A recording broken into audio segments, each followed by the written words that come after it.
Welcome to our first episode of Oral Histories. It was an interview with Max Lobatto, a teacher at Pi and a very good mentor to both of us. The first time we interviewed him, so we did two interviews, and the first time was sort of a test run in terms of It was our first interview ever. it was our first interview ever. And it does show on It does show the conversation is really interesting and showcases some wonderful parts of Max's personality and his life experience. So we kept it in, but the first little bit is not as clean in terms of quality, the audio, and pieces of the visual aspect. So if you skip ahead to the time that is on the screen, then it will be the second part of the interview where things are a bit clearer. We've sort of more cohesive. a bit more cohesive. Conversation. We've learned some things between the first and second interview, but I would really encourage you to listen to the first part because it's still a really interesting, meaningful conversation, and that's why we kept it in. So that's all about Max. This is just post production information. Hope you enjoy it, and thank you for being here. Happy watching. Happy watching. So we're currently sat at Pi, which is how we've both met Max. I've met Max only in the last year as I moved over and started teaching here at Pi, but he came very well reviewed. I don't know if I've ever said that, but when I was looking at classical studios to teach at and to take classes at, everyone said, if you go over to Pi, teach and train with Max, especially Christos told me to come over to you. And his word is quite gospel to me as well. So I said, all right, if Christos says it, you got to come see Max. That's because I just started at Pi and was there. So I heard really positive things about Max, and I don't know what the outside perception is, but I've Well, heard only positive. Max himself told me, if you're on the hunt for all classical studios in the world, just go see if they're following me or not. Say that. He said, if they're not following me, it's a red flag. Fair enough. I'll take it. That can be your Yes, standard. Max is we hold Max at a high standard. But yeah, so we are sat on a Cadillac at Pi. So there's a lot of like sounds of the studio in the background, maybe. It's very green. It's like a conservatory, a greenhouse. It looks pretty good on video. I have It's to a great say. studio. Video is looking good. Yeah. When you were playing American football, what were you doing for work at that time? How old were you? And because now you teach Pilates full time, unless you have a secret undercover job I don't know about. From many jobs. So I was working for a company that remanufactured telephones. Okay, that sounds a bit suspicious. On what side of it? Were you like stealing phones? Let's say No, phone theft that's in London. the thing in this country, remanufacturing electrical goods. Sounds really shitty, but Yeah. will you complete that out? Max asked me, he's like, if I swear, will it be bleeped out? I said, if you want it to be bleeped out, we can. No, keep those ones. So no, it was cool. I was there. I actually worked for this company for like 10 or 12 years, something like that. Yeah. So you were working Did you- alongside playing American football until you got injured. Yep. And then the injury you were saying is what led you to Pilates. Yeah. So that I think the injury happened in 99. And then the surgery I think was 2000 or 2001. And then it was a long process of healing. I mean, the surgery was way worse than the injury. Recovery. Yeah, I've heard that. I mean, I was literally strapped to my body like this for like 8 to 10 weeks, and the only movement I could do was just that. Wow. So did you do Pilates because I was going to say, I feel men aren't particularly inclined to do Pilates, which I don't think is actually the case now. I feel like it's getting maybe I'm biased to Pi, where it seems like the teacher split is actually not heavily towards women necessarily, Yeah, but at that time, I would Yeah, I imagine. think it's getting more popular nowadays, but then, no. I mean, I remember going to one studio. This is in Brighton, and I got there, rang the doorbell. It was kind of in someone's house. It was a big house. They had this big studio, and I went through and asked to go changing room, and I could hear the women in the other room saying, "It's a man in this class." And it was like, "Whoa." I needed something to find to strengthen it, give me more mobility. It was really Mhm. about strength because it felt very weak. Okay. And as much as the surgery was very good, I haven't really had, I've had maybe like a feeling of something like a separation once or twice in the last 25 years, but it was very good. But I needed something to strengthen. My whole left side just went with it all. Had it Yeah. been recommended to you? Had you heard about it from someone or like a physio? It was actually my stepmom. Okay. Mm. And then was she doing She was doing classical, Pilates. No, contemporary? no. So it was contemporary, let's say. Mm. And in fact, that was my first training program as a Mhm. teacher. And but he was like, go and find the classical, know where this, as in the contemporary, has come from. And he trained with Siri. I don't know if you know Siri. Geez, I can't remember her second name. Galliano, I think. Holly trained with Siri as well after she did Romano training. She knows Siri. And Siri's been here to do workshops. And Siri's a fiery character. She says exactly how it is. She's pissed a few people Love off, that. which is cool. And she loves training men. Anyway, That's that was my first teacher. His name was Paul. And he actually introduced me to Holly. He gave me a list of teachers to go and find. And yeah, and I came up to see Holly, I think it was end of 2007 when she was in Battersea Square. And come up yeah. some like duets with the guy that I had. There was another guy on my training program, in Brighton. So it was weird. It was two men, which is So you had done your Yeah. training with Paul in Brighton originally, and that was it still comprehensive even though it was contemporary, or was it? it was everything. It Okay. was mad, but it was much more of an apprenticeship. So I had kind of like, let's say, you have your weekends here.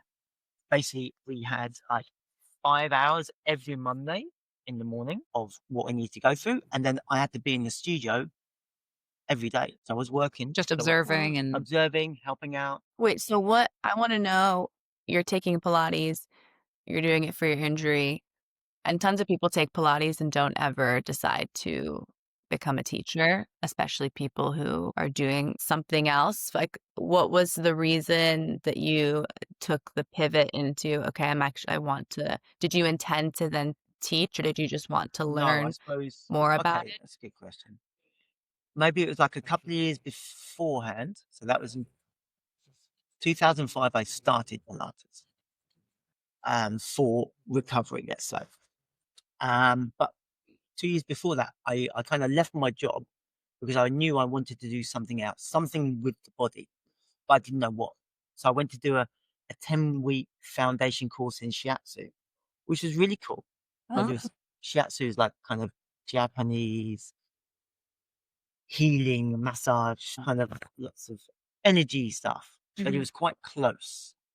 You are really Mm. on the person, like they're lying down or Yep. next to them, and you place your hand in a few places and pressure, and it works. It's very Mhm. cool, but it was a bit too close for me, okay. and it wasn't movement as well, So I didn't really realize at the time that obviously I like movement, Mhm. skateboarding, martial arts. Yeah. Um, so yeah, so I don't really know why I kind of thought, oh, quite. I think that was it. I was looking for something and a change of Yeah. my job that I was remanufacturing telephones. uh, I've had some other funny jobs as well. Oh. But We can do a really good one anyway. I can throw that in at some point. So yeah, so I was doing it for, let's say, a year and a half, up to 2 years, and then I was like, okay, let's let's do this. Let's try and change my career into something. And yeah.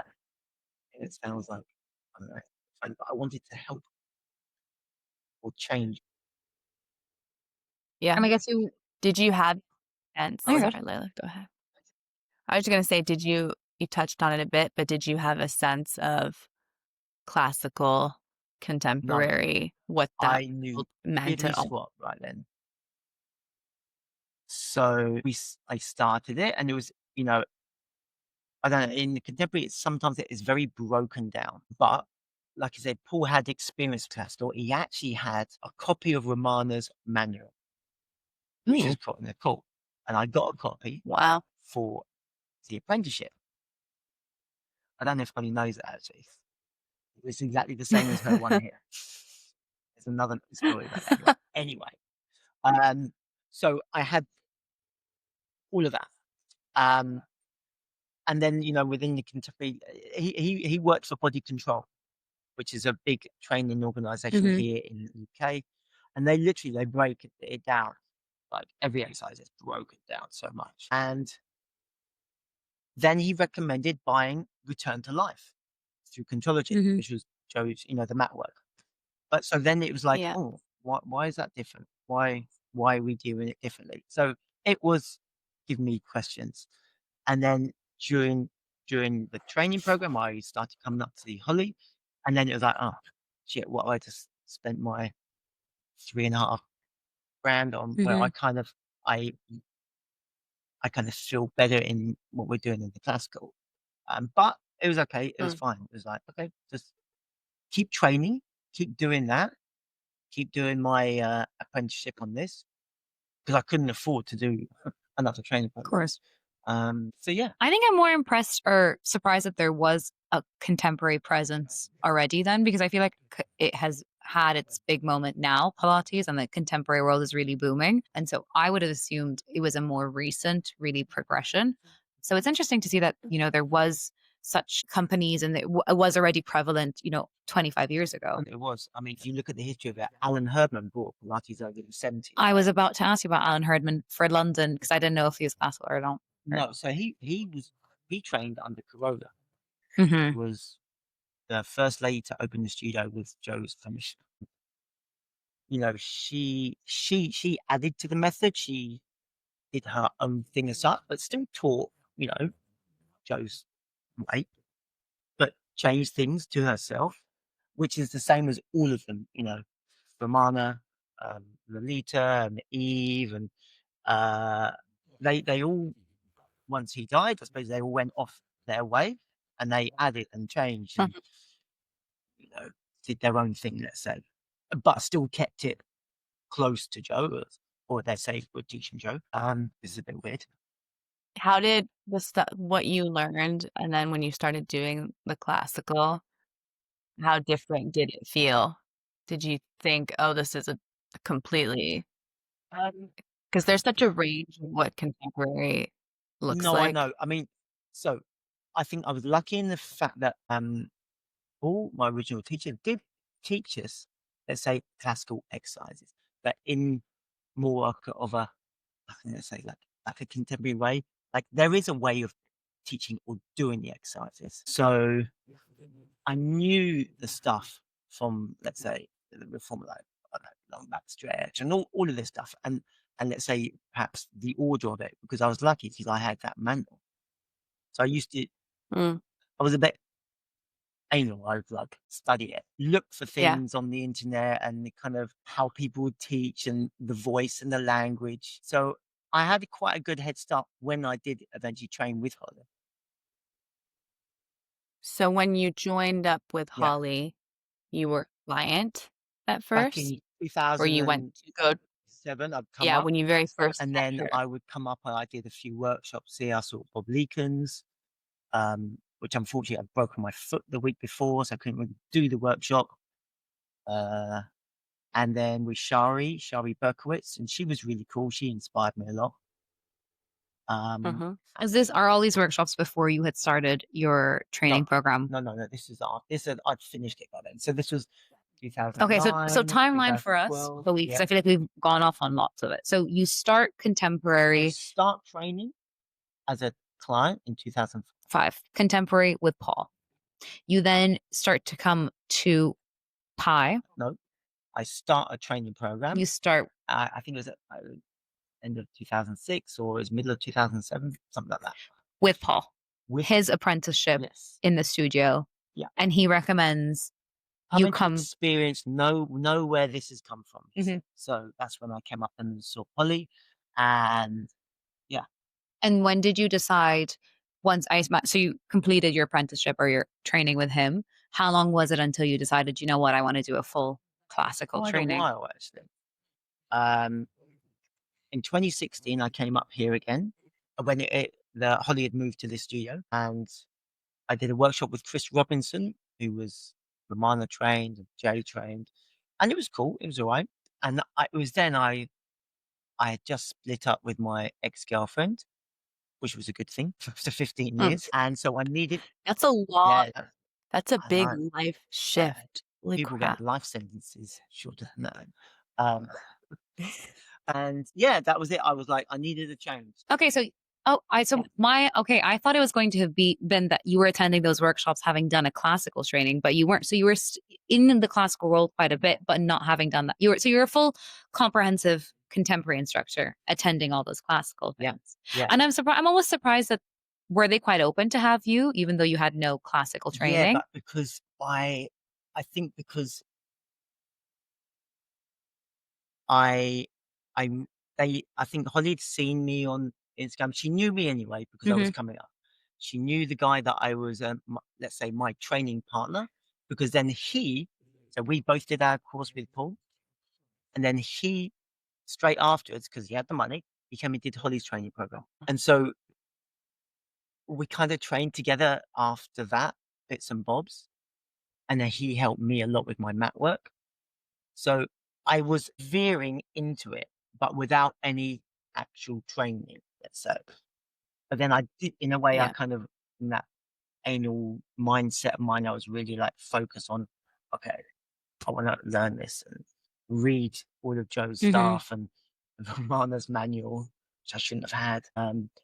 Yeah, So were you then in that time up until 2016 just teaching contemporary? I veered very closely towards the classical. Okay. Order wise, Hmm. I'd started, in Brighton, you got, it's polluted with yoga and Pilates, da, da, da, da.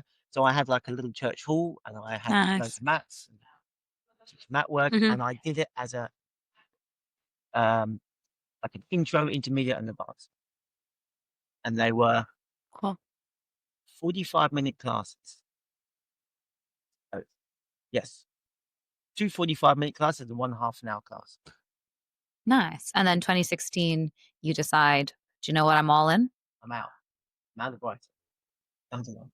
Dump the ex-girlfriend. Oh, Come yeah, to she was London. done. She was done in She's training. gone out of here. She was gone. Yeah. And then And then you training with Pi, I was with the Holly, I was the first on the intensive. She used to have the 2-week intensive. the Yeah. summer. Yeah. And so I was it was Yeah. me. That's me. Just you. gold star. That's me. And Just that you was and it was Holly. intensive and intensive. So me Wow. and Holly for 2 weeks and another teacher called Kiki. Yeah. With respect to Holly, how come you decided Pi? Did you shop around at any other classical studios, or had it been a case that At that time there was Holly and Daphne. New York That was Pilates? it. Maybe Kinetics had just Who's opened, Daphne? maybe. Um but Wait, who's Daphne's Daphne? New York Pilates. Yeah. Okay. So she trained with Ramada as well. Okay. But that's North London. Did Not you that far. She's got a connect studio with in Holly? Did I connect Notting with Hill. Holly? Yeah. Yeah, because I know you guys' relationship now, but were you like I don't know what phase she was in at that time. Yeah. Yeah. She was cool. I love Holly. Yeah, totally. Yeah. Yeah. Holly's a Nice. fun lady, Mhm. she was, Super fun. and then when, she's very much up for me moving here. I don't think it was, I don't think she'd had a man in the studio working for a while, and the training manual was all like little shades of pink here and there. The I've boy heard came. Boy came. I always think of it as purple instead of blue. It's That's blue. blue. To me, that's like a lavender purple. A lavender blue. No. Lavender blue. Or Lavender like a periwinkle. Oh, I guess periwinkle is blue technically. Blue. Blue. Wow. So just you and Holly and one other and Kiki on the training program. Was that That's here in pretty this wild. Battersea studio? It was, Not in yeah. Battersea Square. Yeah. But this is Square was small. So Hmm. did you not overlap with I actually don't know the timeline at all, but Javier working with Holly, Um, no, that was pre. no. I mean, I listen. I don't know. I don't remember him back then, so I might have seen him in the studio, Yeah. but it didn't. For So context, Javier is one of the other instructors that's come back to Pi now. And he used to teach here in the early 2000s, then I guess. Maybe early. he trained Yeah. in. I think he trained in 2006. So yeah, but I don't remember seeing him at any of the workshops or. No, I didn't meet It would him. be interesting to ask Holly, sort of all those people that she has brought into workshops, how she knew them and how they sort of all knew each other. So imagine it was a very small As in, you space. mean the teachers or the people to come over to teach? The people to come over to teach. You know, who was the connect between Holly and Bob? Well, Holly, after she did her Romana training, I think it's a few years later, she then, Bob was very much connected with Romana then, and then him, I don't know if he created it, but Susan Moran, and I know Bob was a big part of it, created Power Pilates. Mm-hmm. I don't know if Bob helped create that. I'm not too sure on that, but Bob was one of the main educators, and he came over here, he did training, and the Holly became a teacher trainer for Power. So then it was, Holly, everyone that went on that training program here then was it was under Power Pilates, and then at some point she, I don't know, for whatever reason or when she left that and created her own PI. It's why the because Equinox, Carrie Samper, who runs the Equinox training, Yeah. she I believe was at Power Pilates as well, and that is why there is quite a lot of overlap and why a lot of Equinox teachers have been able to come over to Pi and teach here quite easily because the training manuals are similar Very and similar. very similar. Obviously, there is only so much to teach in general. Especially if you are classical, there is going to be obviously a lot of overlap, but that is why the transition for all of us is quite natural to come here and to teach because I imagine that it's maybe not the same across a lot of different studios. But yeah, interesting to hear that there was such a presence of Power Pilates in London because I feel like it is less so now. I mean, obviously it's there through Equinox and like remnants of like Holly's teaching, but because I was looking into, I believe it was Portugal has a huge presence because there was like a headquarters of Power Pilates there and then like in Italy at one point. Yeah, probably. I mean, in Europe, um, I think Pilates is classical has it's quite strong there. I know in Spain there's lots of classical students. In Portugal, I know one guy up in the north, Pedro. He runs a really cool studio. I think he was with Romana at first, and then zoomed over to Kathy Ross Nash. Um, yeah, Can you tell us a bit about the training you've done since your first classical training? Because especially for the apprentices, I don't know who started saying it, but everyone is like, Max has done archival training. And Oh, like what that word means is such a fluffy, I think, especially to people who are relatively new teachers and especially apprentices. w- What have you done since the first classical so training that you did?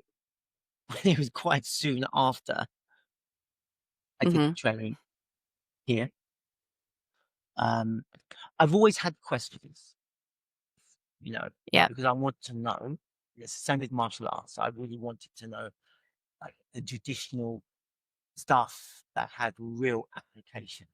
Because again, like martial arts is very fluffy nowadays. Um, yeah, and which is kind of what's happened at Pilates a bit as well. So I still had questions when I was doing the training here. Some things irritated me, not in my mind, but in my body.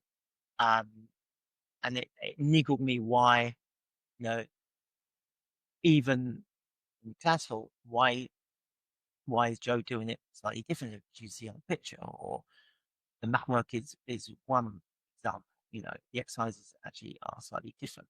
Some of, or they look similar, but they are definitely different. Uh, Hmm. anyway, so then in 2018, towards the end of 2018, Holly was invited to a workshop in Belgium from a guy called Euron, who's come over here before when we did photo shoots, and he's kind of in lots of like pictures that we put up on. I think he's in some of the um, old photo Promotional? shoots. Yeah, maybe. Yeah, yeah, some of the old stuff. Um, and Holly couldn't go, so I said, "Oh, can I go and use it?" Yeah, yeah, yeah. He said it was his teacher. Um, so I shipped over to Belgium, and his teacher's called Javier, and it kind of blew my mind a bit. And it was all on the. It was called the table, so the Cadillac. But so, from my understanding, I only thought it was the Cadillac. But there are different tables because this was originally called the trapeze table. And then you Mm. have another table called the rehab table, and another one called the bed. But they were all part of the same thing. They were tables. Anyway, it was a really cool workshop, and I hadn't really come across archival stuff. It's such a buzzword, bit of a shitty Yeah. word to be honest. I think it's like people use it to say, "Hey, this is different." Da, da, da, da, da. So yeah, so that kind of blew my mind, and I was like, "Oh wow, this is really cool." And I liked the way he taught it, and it was very simple. There wasn't much scoopy abdominals in and up, and transverse abdominals, and powerhouse, and all this. Um, it was about movement. So then the year afterwards, and actually me and Holly went to Rotterdam to his studio. We did the Wonder Chair, and then again towards the end of 2019, we did tables again. It was a different part because the tables have a lot of exercises. And then right at the end of 2019, I went to Belgium again and did the reformer with Javier. And then COVID hit. It was all fuss. No shit. Um, but at the end of 2019, he said, at some point, I would like to do a training program, a one-off training program. And he wants to teach everything he knows. And so he spent time with Romana, and he was one of, let's say, gold star pupils with Romana. And she invited him to live with her. So he lived with her for a year. Obviously, then came back to Europe, then went back out to New York. Da, da, da, da, da. And very early on, she wanted him to be in the continuing education stuff. So that was before the days of workshops, let's say. So Romana would do the continuing education, teachers would pay to continue their education. It would be more advanced stuff or questions, let's say. And I think sometimes they were done with Romana, sometimes with one of our main teachers called Juanita. Um, and so Javier would be one of those bodies, and they would be like, these are the best of the best. So he was there at the time when Kathy Ross Nash and Moses and Jerome and Dana Santi and Major Wiggins were all around Romana, and those old videos. See, Romana produced some videos of chair and the reformer and the mat and all the pieces of equipment. So he had really good information from Romana. And then Yeah. he started, let's say, in about 2000, maybe 2001. I'm not quite sure. He had questions, and he said sometimes he'd go in for his private lessons with her at 7 o'clock in the morning, and she would then go, "Okay, let's go and do Joe. Let's go around the corner away from the other apprentices because they weren't ready to see this stuff." And so she taught him the arm springs on the Cadillac. Oh, no, sorry, on the guillotine. Oh. And again, he had questions, so he started this research. And so I suppose in a way, without going too deep into it, because this is on social media and there are people out there, but there are two people that claim they own the method. One of them was a guy, one of them was a Yeah. lady. There's a lot of stuff where you can't put photos because they will claim it and get it They will taken throw you down. off. I've been learning this because I would just spent so much of my time last week trying to figure out where one can get images Be of very Joseph Pye. careful. It's crazy. Yeah, we're just not right Yeah. now because Because it's they want it so on the website. difficult. And I think that is that whole, sorry to derail what you're going to say, but that whole thing of them trying to claim that they own the method and take it down is almost the antithesis of what we are trying to do with Honeycomb, with this website, is bring together this whole classical community. Because from what you're saying, like even just talking to you and all the different names you're able to bring up and people from those like sort of Yeah. first, second generation of teachers and how closely intertwined everyone is. So much of it is just through this word of mouth and who knows who and where you trained and how you trained and all that experience. And there's nothing that is just bringing everyone together. And there are so much, and this is what brought the name of the podcast to be Oral Histories. There is so much history that everyone just knows in their head and has the experience of, but it has not been documented or written down anywhere for people to access or to be aware of. Yeah, I mean, some there is a book written by Javier Perez Pont, and You're About to Die when Yeah, yeah. and Javier, my teacher, he was one of the researchers, and they literally kind of, I mean, it's like a heavy book to read, but it's day by day. Let's say Joe was born, Joe did this, da, da, da. There's a timeline, the whole timeline of when he was in prison here, the patent dates of the equipment, and just historical in a way. It's a Yeah. very interesting book. I find it very interesting. For some people, it's going to be like really fucking boring. It's like perhaps not what they they're not at that stage that they want to know this stuff, and it's quite a heavy read. Yeah. But yeah, but that's what pulled me to Javier because of um his research. And so Yeah. he sought out let's say original teachers, and there were some people that were still that trained with Joe that were at Romana's studio in Dragos, which is like back in the day, let's say. So he interviewed everyone, sought out everyone. Lolita, Mary Bowen, Matilda Klein, had a lot of information. Yeah, all of them. All the ones that were still alive. Yeah, so he pieced it all together with, obviously, he was the one that found all the original footage of Eve Gentry, or Joe teaching Eve Gentry, before it was out on Facebook and everything. And so he found it when they were researching for the book. So yeah, so then I started his education in 2021, which was tricky because we were still in COVID restrictions. Everything was tricky Yeah. back and forth and costly because Yeah. in this country you had to pay for every fucking test before you went, when you got there, before you left, 2 days after you got back.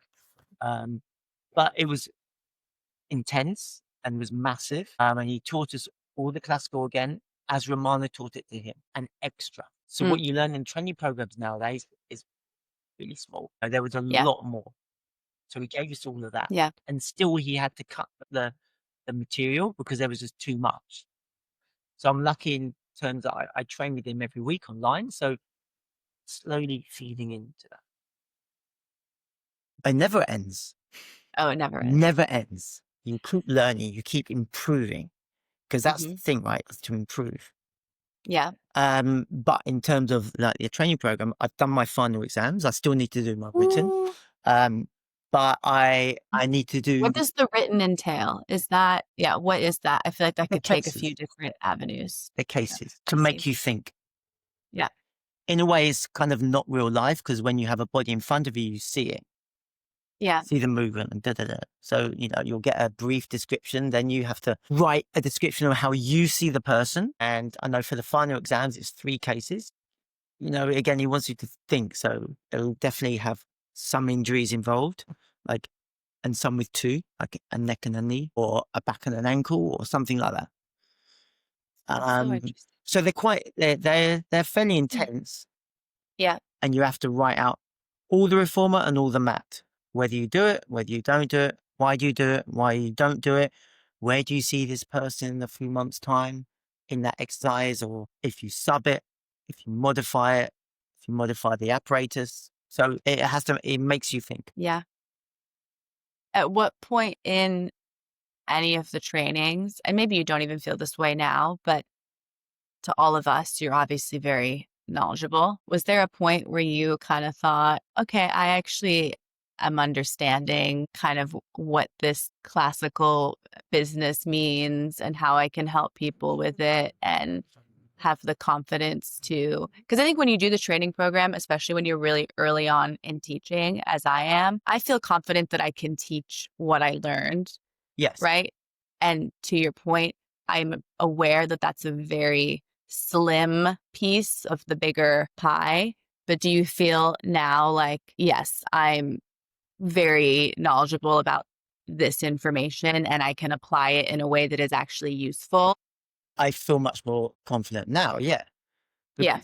Because perhaps I didn't fully understand the exercises, and that only comes with time. And there are, others, there are no shortcuts.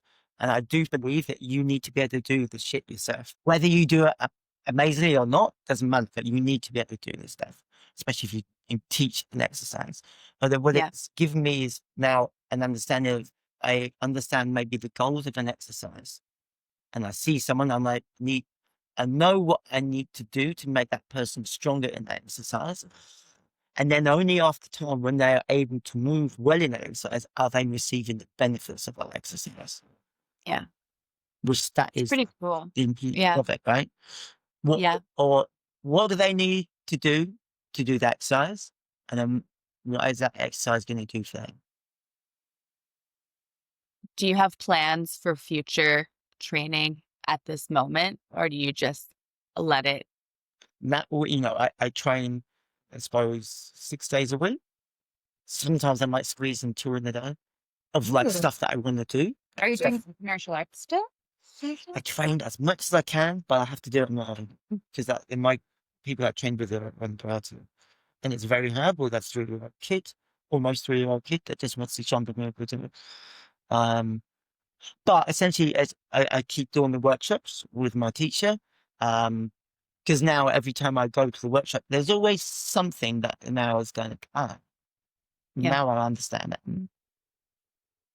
And I know we don't have that much time left, but one thing we were both really wondering about, and I know you mentioned it briefly, is you are decidedly not a part of the teacher training program Yeah. in an official way at Pi.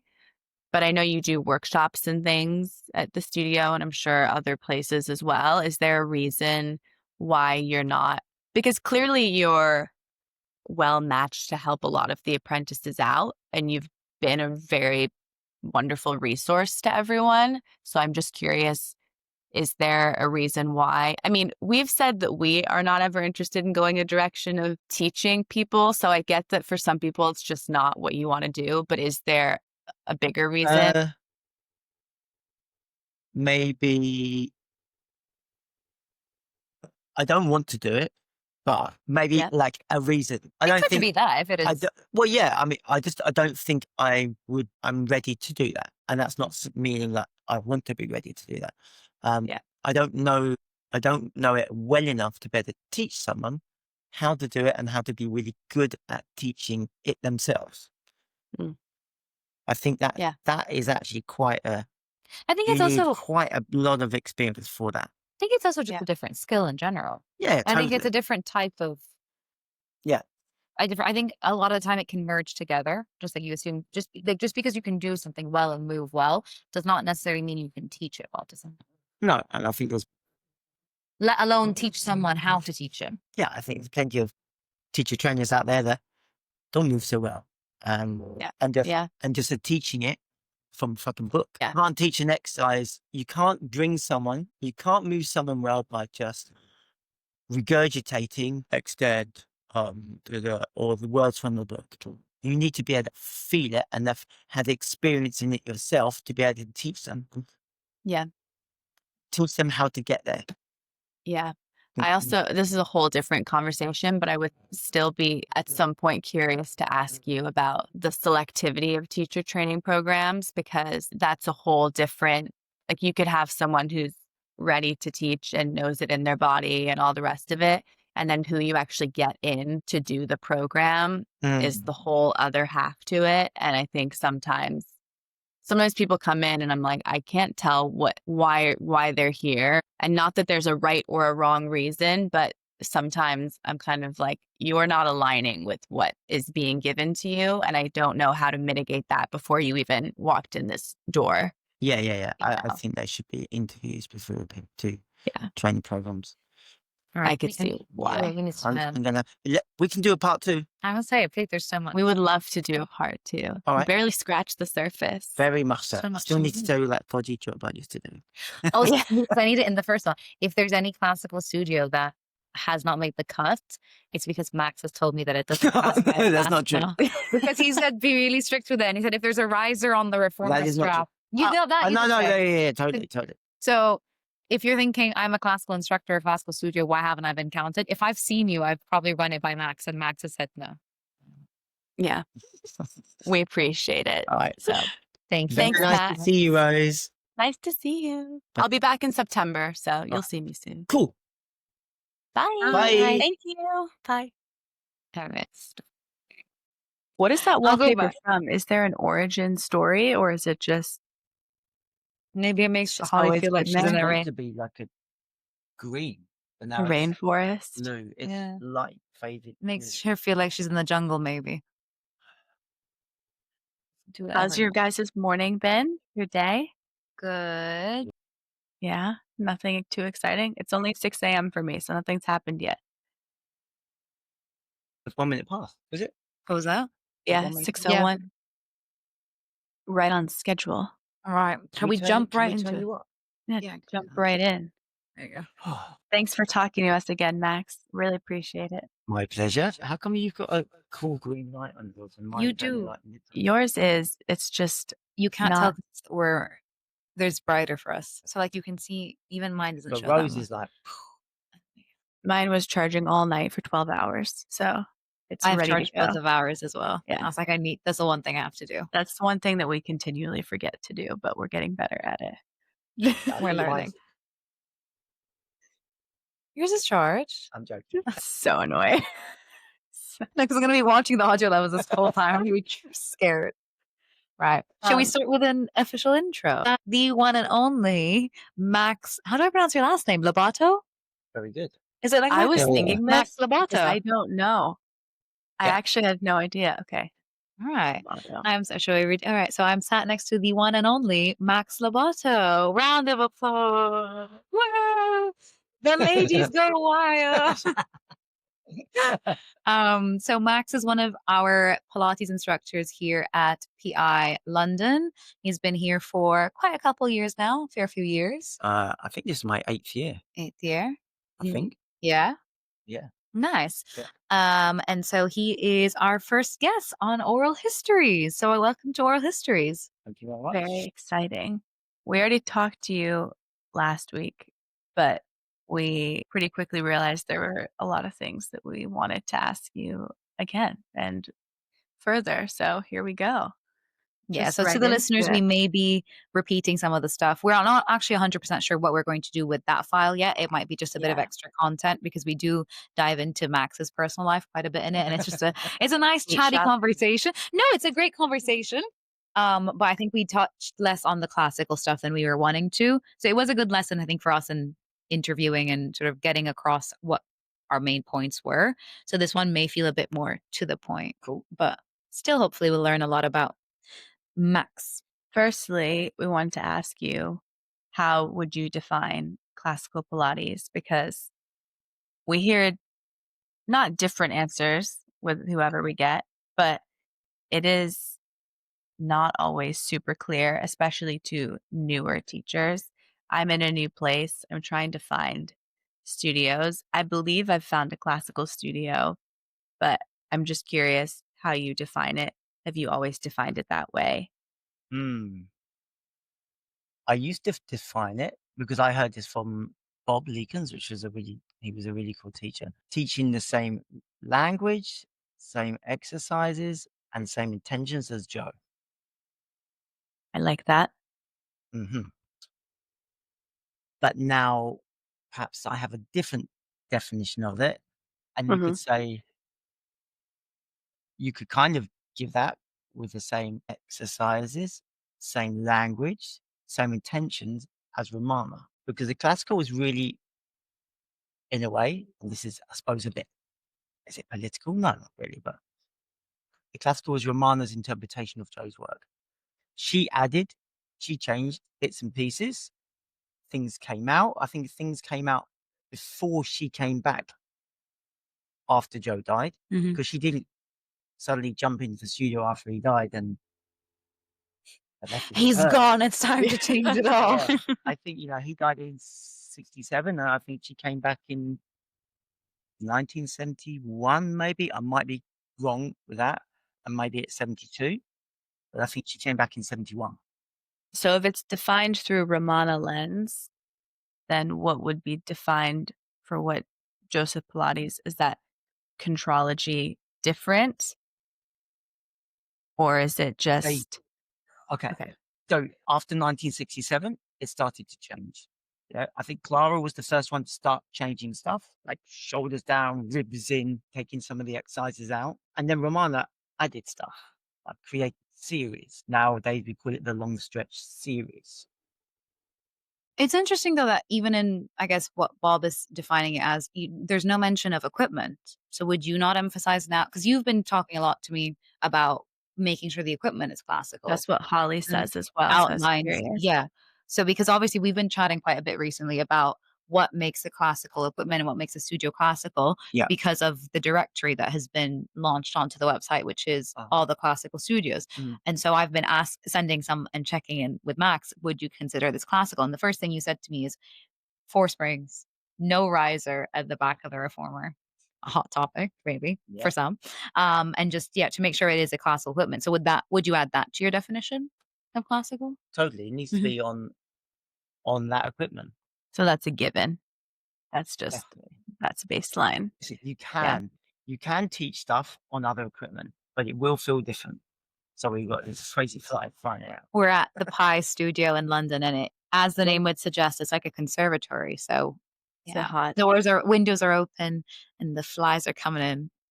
but going back to that, like even like let's say the exercises we do now on the classical equipment, even Joe's equipment was even slightly different. Like I've seen like the claw foot. yeah, like the clawfoot Shoulder. reformer, which has the shoulder blocks are kind of like a shark's fin, so they come over, and the straps were quite a bit shorter.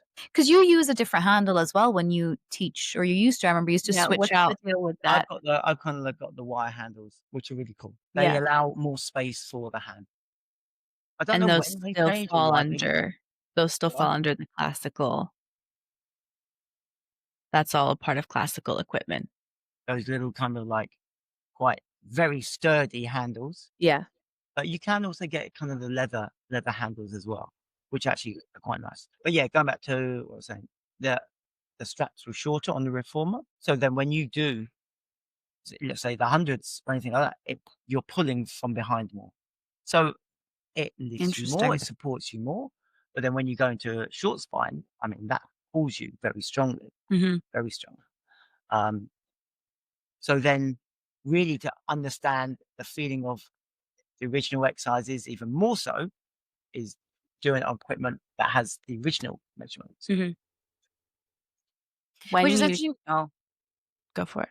I was gonna say it's interesting because even within the classical world, it is continuing to change. I mean, people are talking about even within the Romana studios and with Romana changing, there are differences now and there are changes happening to it. So I think it's interesting that even in that classical world, there is maybe not a dilution, but there is a changing in the system to Totally. an Yeah, extent. yeah, yeah. I mean, I think even like Shari, who is the head of Romana Pilates now, even she's changed some things or added some things. Um, yeah. And you see it on Pilatesology all the time. Not that I really kind of look at it much anymore, but people will create stuff, which is kind of cool. And, you should be able to create as long as it stays within the perimeters, I suppose. But then you always need to know, let's say, the original part of that exercise before you change it. Do you understand what I mean? I mean, Layla and I have talked about this a lot, how if something is existing over time, it will change. Like you can't stop something from evolving.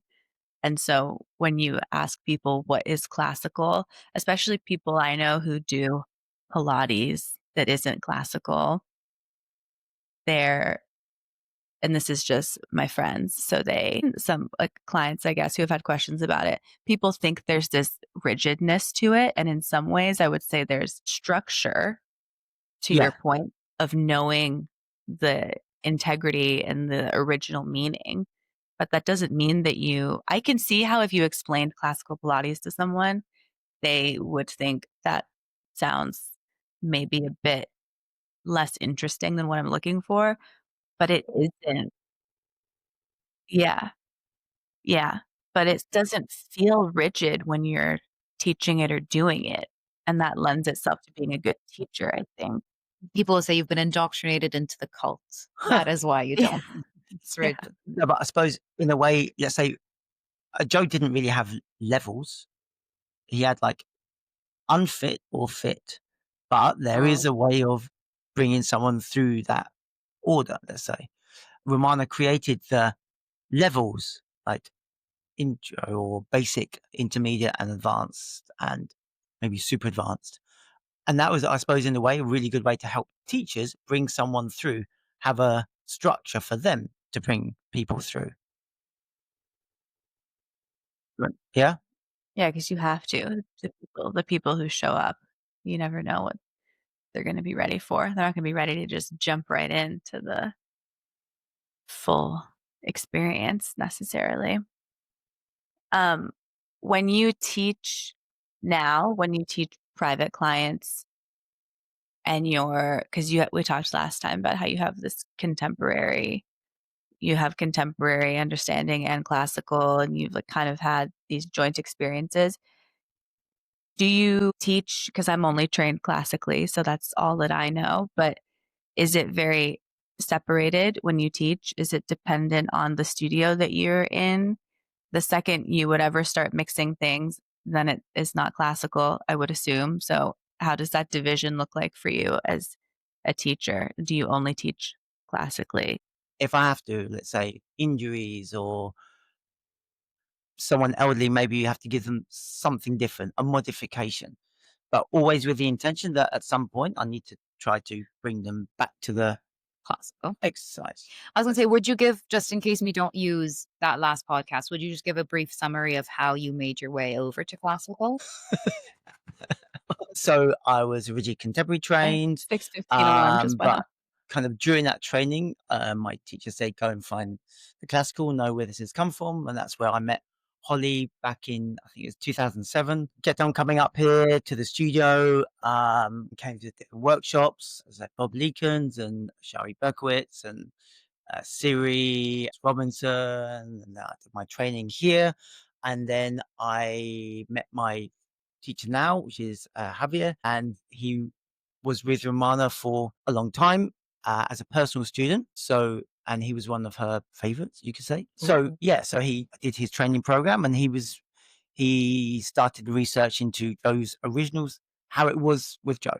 So you would say a bit more archival is maybe the Yeah, if word. you want to use that word, the I've shitty heard your word. mat referred to as archival. Yeah, but I didn't call it that. I didn't call it that. That's, I suppose, yeah, it's such a Buzzword. buzzword.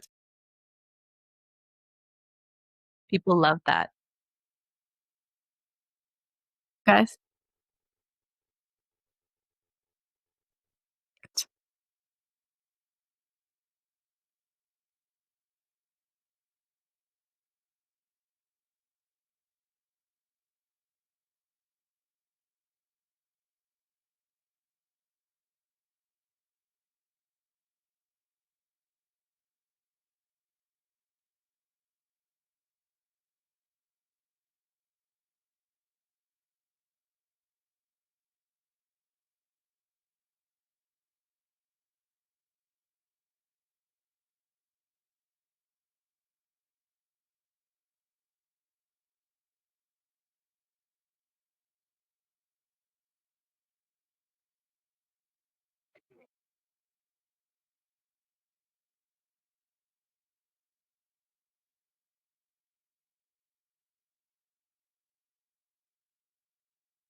Yeah, yeah, yeah.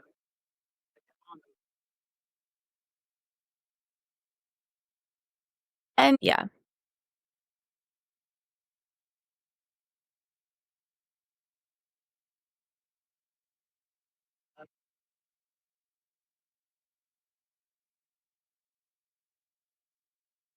yeah,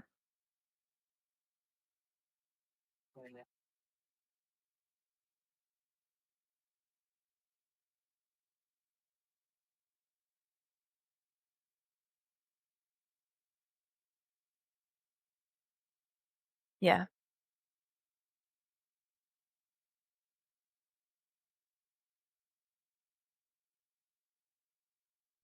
I've looked specifically into Basi and they're like, how much anatomy do you do? How much physiology? And I always say, and this might be a incorrect interpretation, but I always say, you're not a physio, you're not a doctor, you're teaching Pilates. And I think there's potentially harm to be done in over teaching the anatomy part. That's not what you're doing. And you're not under any kind of regulatory board that's making sure that you're qualified to accurately know that information. You're teaching Pilates, and that's a totally incredible tool that can be used. Okay.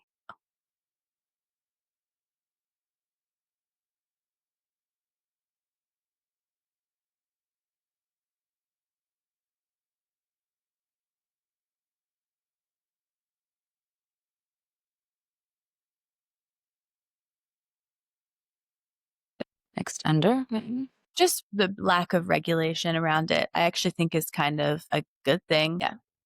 Um, so then, it's important that we understand anatomy for movement, but here we never kind of say engage your latimus dorsi Yeah. or teres minor or whatever, because then that sometimes that will get in the way of movement, because then the person probably doesn't know what that is, and then they start thinking, oh, I'm trying to engage something whilst moving, or they Yeah. stop moving. Which is interesting because I don't actually know how you guys were taught cueing specifically at Pi. I think it's very similar to us. With us at your beginner level, you're taught what they refer to as axial funnel level 1 cues. And so you basically cue like parts of the body moving. So you would say hand here, like, or Yeah, you don't talk about hips, joints, I mean, maybe a little bit, but it's not you're not going into that more in you're not focusing on lengthening, anything like that. It's just basic body movements, actions that you want from them. You can build it up into eventually finding those level 2 connections, which are level 2 cues, which for us was about finding the length and two-way a stretches. level 2 cue. Level 2 cue. Count the I levels. I'm and so triggered. PTSD for my exam, it was axial level 1. And I think that was also something that Carrie brought into her manual with Equinox specifically. Yeah, But it was that idea, like you're saying, in the beginning, people just need to move their body and get going. in the So way when the movement is correct, everything in the body will be working in the way it should be worked. And what is the phrase that is like when in doubt, leave it out? And That's what Romana said. yeah. And do you have you I because that obviously as a newer teacher is great because it keeps things pretty simple and Totally. you still have to like and I totally subscribe to that. I think it makes a lot of sense.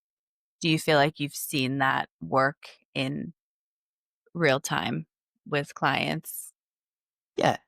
Yeah, I mean, especially like, like one-to-one, first time seeing, maybe second time seeing, you're seeing how that person moves, if they've got, in specific as in what, if they have an injury or condition.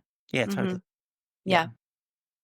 When you I was gonna say, when you speak to clients about if someone comes to you to do Pilates, if they come to Pi, maybe they're expecting to do classical, maybe other places, not so much, maybe not even at Pi, if they've just like heard through word of mouth or something. Do you ever find yourself needing or wanting to explain what classical is to someone? If it's because even in the classes I taught, some people would come in and they've done Pilates and then they'll kind of be either it's just a different experience and they're like, "Great," or they're like, "That was so different, clearly didn't like it," or "That was so different, I really liked that. Why was it so different? And I've never taught anything else, so I don't really know how to explain why. But if you were breaking it down to a client and someone who didn't have training on the two, Yeah. what would you say? I wouldn't necessarily say anything. Not if it was a private client coming in, it's just like they just need to experience it. Yeah. And just how it Sometimes is how it is. we do classes and we have class pass. So on the odd occasion, I think I've only got one class that has class pass. I might say, have you got experience? And if they say yeah, I say cool. Where? And then if I kind of pick up that it's at one of these group reformer kind of places, I might just say, okay, the equipment's going to feel a bit differently. Say, no colored springs, and they're like, oh. They see What the do leather you panels and they're like, think? it's a bit old fashioned here. Yeah, yeah, yeah, It is a yeah. bit. People, yeah, all the time. I read that on ClassPass reviews. What do you think of the fad that is Pilates now? Because I've heard Holly say many times to people who are interested in doing the training program, because people always say now to me, a pretty regular question I get is, do you think that the market's getting saturated? Do you think that it's like so many people want to be Pilates teachers now? And I always just say, because I've heard Holly say it, and so I always say, if you I think classical Pilates is a great way to stand out in this space because yes, there are people who are churning out reformer teachers after one weekend. Doing a classical training is a very different experience and it will be a lifetime learning experience for you. But what do you think about the current kind of obsession with it? Do you think it will last? It probably will last because people are making a lot of money. you Yeah, know, um, true. yeah, I mean, it's very, I think people say it's like, it's very popular now. I think that's built over time. It's been popular, I suppose, for quite a few years, and it's just kind of exploded now because people will open just reformer Pilates studios, which is only the reformer. That is not doing Pilates. Pilates, because that's just one aspect, right? It's all over Instagram, the reformer. I And think it's people the social yeah. media that has influenced that as well. Yeah, And yeah, that totally. the aesthetics that come with the reformer of it all and just visually moving on the reformer in these nice sort of shapes that you can And create. Arlo and Lululemon and Well, and I have a hard time with this because there have been a few times where I've been in the studio at the desk and someone has come up to me after doing a class, not with me as a teacher, but I've watched them do the class and they are clearly new to doing Pilates this way. And then they've asked for a photo on the caddy and they pull up an Instagram picture and it's some like they'll come up to me, I think, because I'm sitting there and it looks like I'm not doing anything. And they'll say, oh, can you take a picture of me in this pose? And I remember there's one time Wilhelmine, who used to teach at Pi, was standing really close to me. And it was this really intricate image she was showing me. So I said to her, like, hey, can you help this woman get, like, I don't know, is this okay? Like, it felt kind of out of my depth. And Wilhelmine was like, I can't get you into this position because this isn't like this isn't what we do, but we can do something else. And then I asked Holly about it and she jumped in. She's like, we don't know, that woman could have tons of followers on Instagram and maybe she's going to post the photo and tag our studio and that's great. So it is tricky.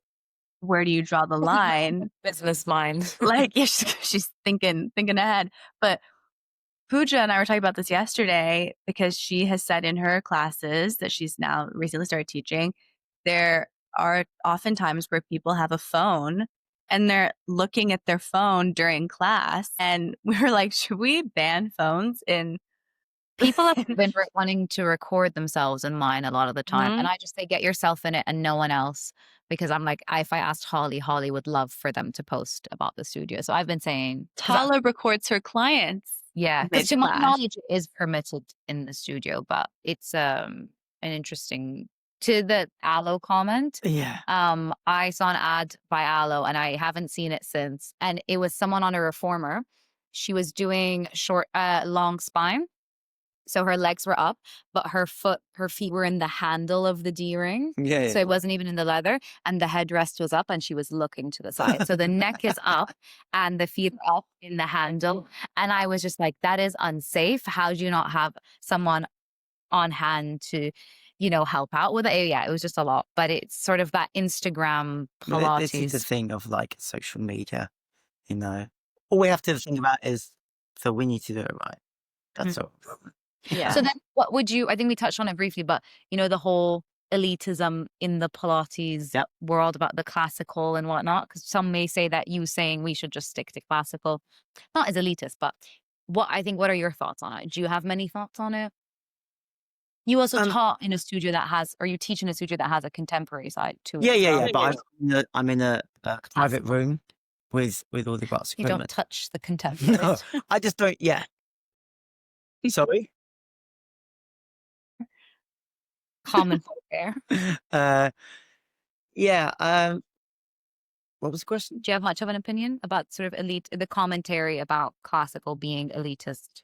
Yeah, and I think we touched upon this last week. I think there's so much bullshit on Instagram, but even from the classical side, there are classical teachers that are calling people out here, there, and everywhere. That's not Pilates. That's dangerous. Okay, it might be dangerous. They're doing stuff that's not Pilates, calling it Pilates. But the fact of the matter is, Pilates the name is generic.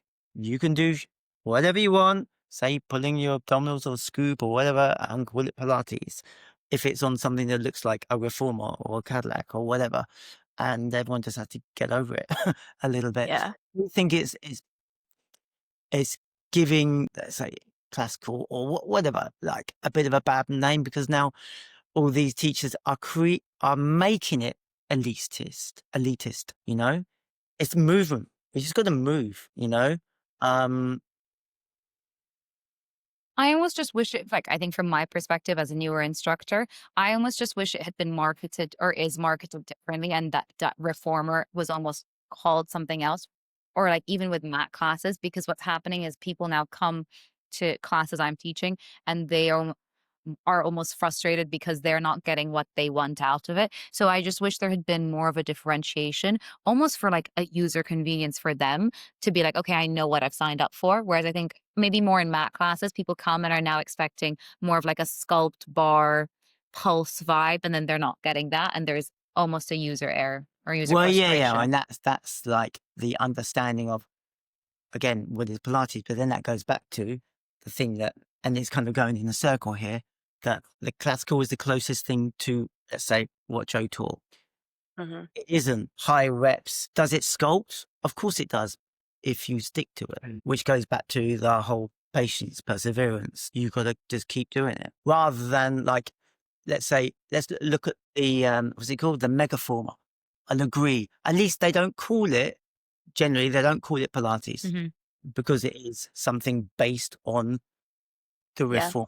It doesn't have a foot bar even. You know, it's got big to the Yeah. side, numbers on the carriage, and you say, put your foot on 1 and your other foot on 6, and let's do like You a fan of reps. Legree? I've never tried it, but I don't really want to try it. It's not really my thing, but it's fitness, right? It is doing something for someone. They enjoy it. Cool. Yeah. Who cares? Yeah. Do you know at what point when did Pilates start to become sort of taken on by other entities and not actually being just Pilates? I don't know the history of that. Was it early on in your career as a teacher or was it always, okay, I can recognize there are things that aren't Pilates that are being taught as Pilates? I suppose it kind of, well, like I said, right after 1967, I suppose that's when things changed. Yeah. And then, I mean, I don't know, I'm not talking from, this is just maybe my point of view as such. You know, Corolla opened the first studio with Joe's permission. She changed stuff then. a little bit already. And then, after he died, let's say you have people like, oh God, what's his name? Ron Fletcher. So I think he spent a bit of time with Joe, but I don't think it was that long. But he spent a lot of time with Clara afterwards. Um, then he was in LA. He was a dancer. He expanded it, and because he was dancing, he created it. He added different stuff. You know, and my teacher always says, "Romana made Pilates beautiful." Um, and Ron changed it a bit. Lolita changed stuff. Kathy Grant changed bits. They all put their own little twist on it. So already it was expanding and changing already.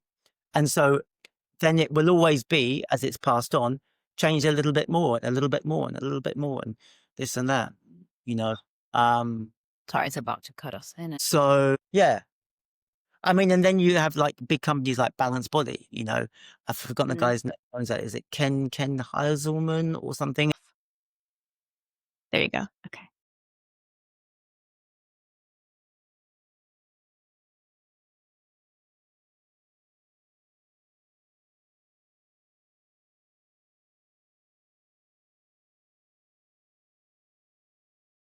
It's me again.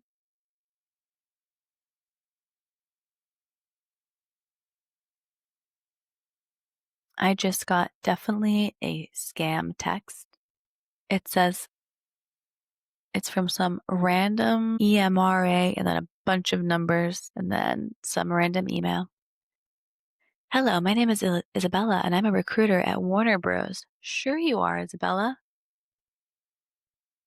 Sure you are.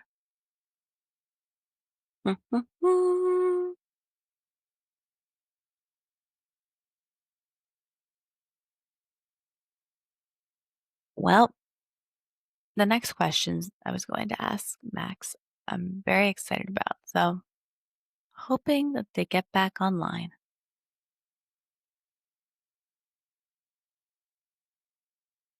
Sorry about that. We're back. I can't hear They're you. back. I was just Hear us babbling to music? myself. Right, we're on our separate mics again. Yeah. Yep. Can Yeah. you hear me? I was going to ask you about a comment that you said to me in passing one time after a class I taught. I was asking you about You look terrified. about modifications for people and someone coming in who's larger. And you said, I honestly and you gave me a great answer for how to handle those situations, but you also said, because I then responded No, and I was going to what? say, what was the good What? part of this? What you were going to say? Well, you were just explaining to me, if someone's trying to do stomach massage series and they're larger, how to make that experience more Okay. comfortable for Yeah. them, right? Same with someone who's Yeah. Yeah. taller. We don't want anyone to be coming in and having a negative experience in that way. But I said, it's just interesting because you're kind of taught the reformer is fit for everyone. And then you remember that Joseph Pilates was of a certain size and all these things. And then you said that you actually thought that maybe if someone came to Joseph Pilates, and obviously we don't know, but if someone came to him and was quite a bit heavier, he might say to them, you need to go and slim down and then you can come back and do Pilates. You didn't say it in a negative way at all, but we were just reflecting Matter on, of the fact. is this equipment, yeah, what would he have thought about the way that we're doing it now? Was it really designed for everybody in the way that it's advertised now?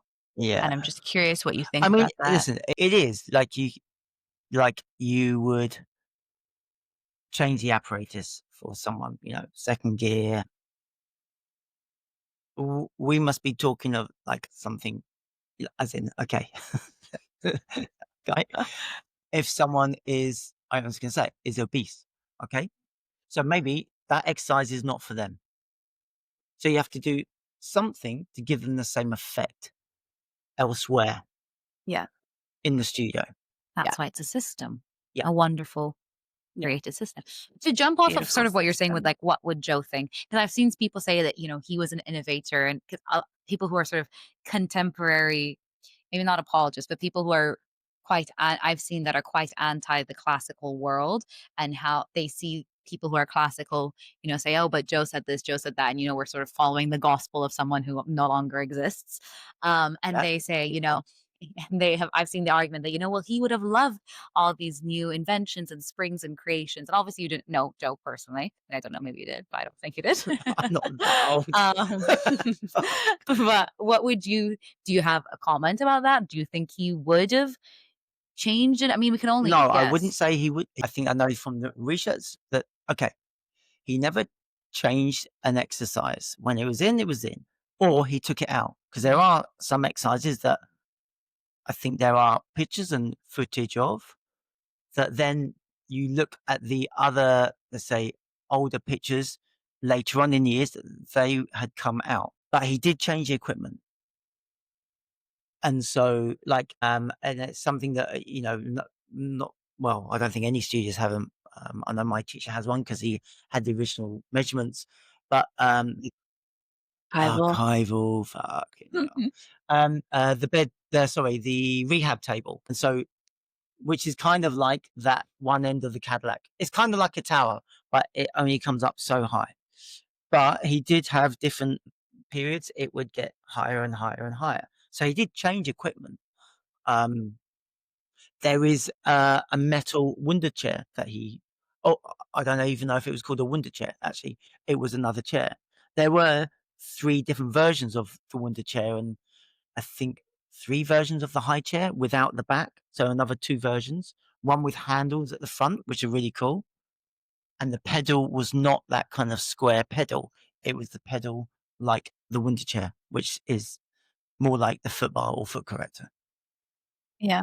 Um, It's interesting because Can you also, briefly explain to us the tables yeah, that that we were reflecting on you mentioning the tables last time and how we had not heard that well, the Cadillac term is before. And originally it's called the trapeze table because it's a table. okay. Yeah, And there's multiple different yeah, and kinds, or you there had the were. rehab table, which was like the bed of the Cadillac, with one end with the vertical poles, but the vertical poles only went so high.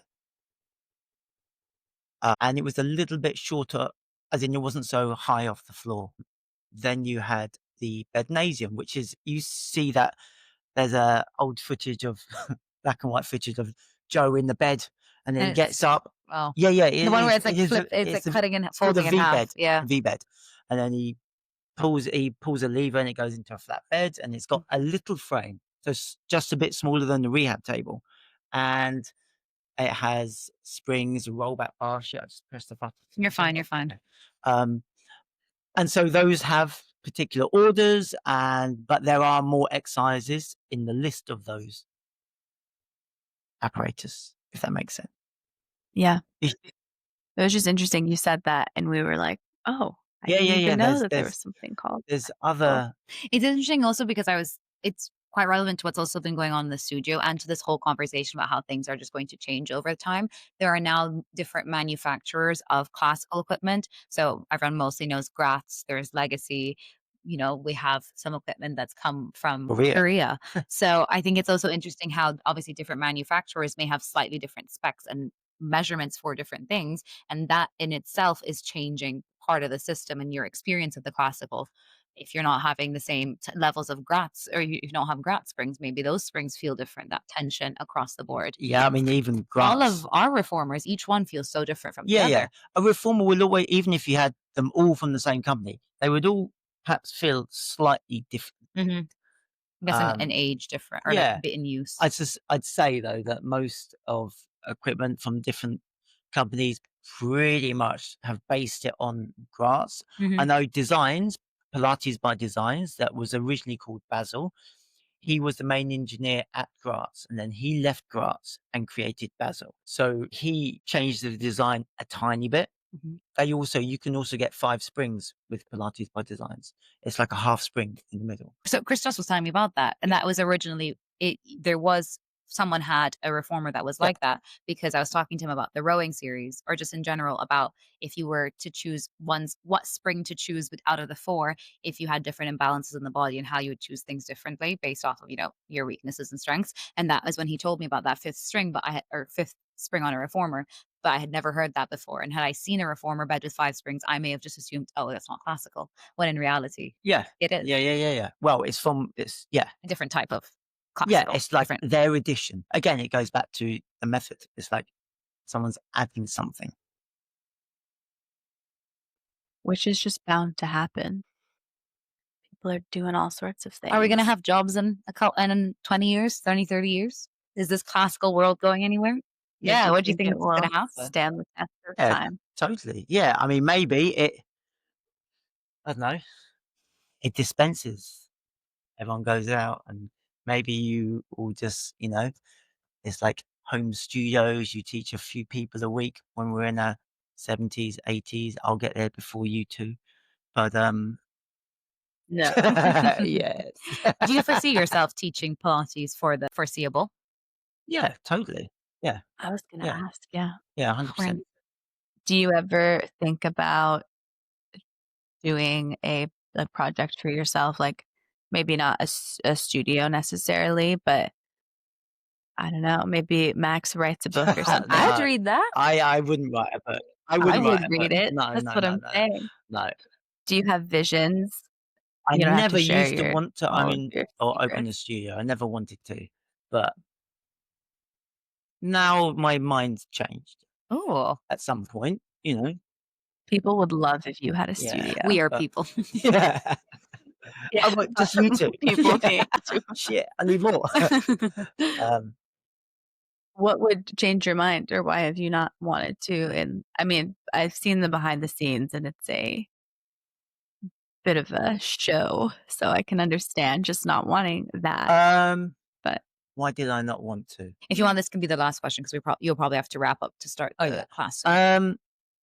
Okay, I can explain it in a better way of why I would want to now is because now yes, I have much more of a bigger picture and I understand it more. I feel I understand Romana's way of doing it more. I'd rather say it like that rather than the classical. I understand Romana's way. I know this is like maybe it's not the right thing to say. I understand more of how Joe taught it and the exercises, I think that's fair to say. and I understand the body more and movement. Because you talked So about that last week about yeah, how your archival work you now feel more comfortable even just teaching, because we talked about the fact that you don't do teacher training yeah, as a part of the studio, and we touched briefly on that last week. We don't have to go into it too much, but you were explaining that the amount of and the breadth of knowledge and understanding you sort of need to be at the point and where you can feel it in the body to teach someone else to teach that, let alone to be just teaching yeah, a totally. student. Yeah, yeah, um, yeah. I just had something in my head that I was going to say, Sorry, I and cut no, you no, off. no, no, no. It was something you said that. Breadth of knowledge, No, archival. no. And Was it based off of what I was saying? kind of, yeah. Teacher training? No, no. It's more about Romana.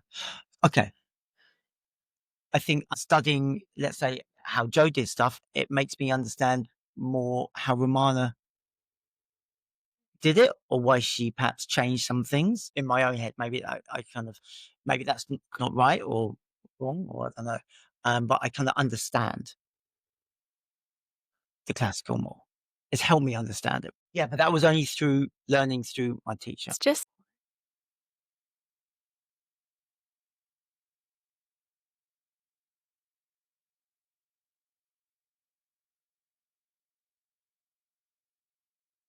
I have a feeling Max might have to go back. That was a wonderful conversation, and I really enjoyed it.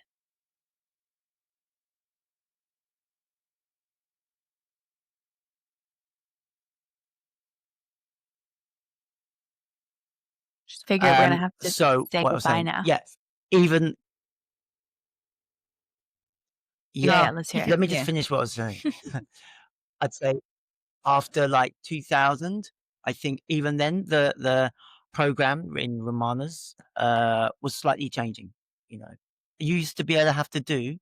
I know when my teacher did it, you had to be able to do the advanced before you went on the training program.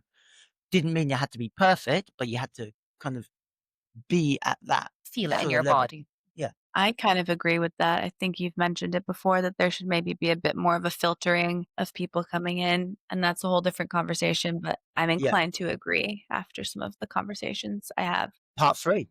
I agree. But then some people would argue that you're creating barriers to entry, but maybe you do need a certain barrier to entry. I don't think there's something wrong to that No, necessarily. totally. I kind If of you want agree to with keep that. the standard high, then Cool. yeah. Yeah.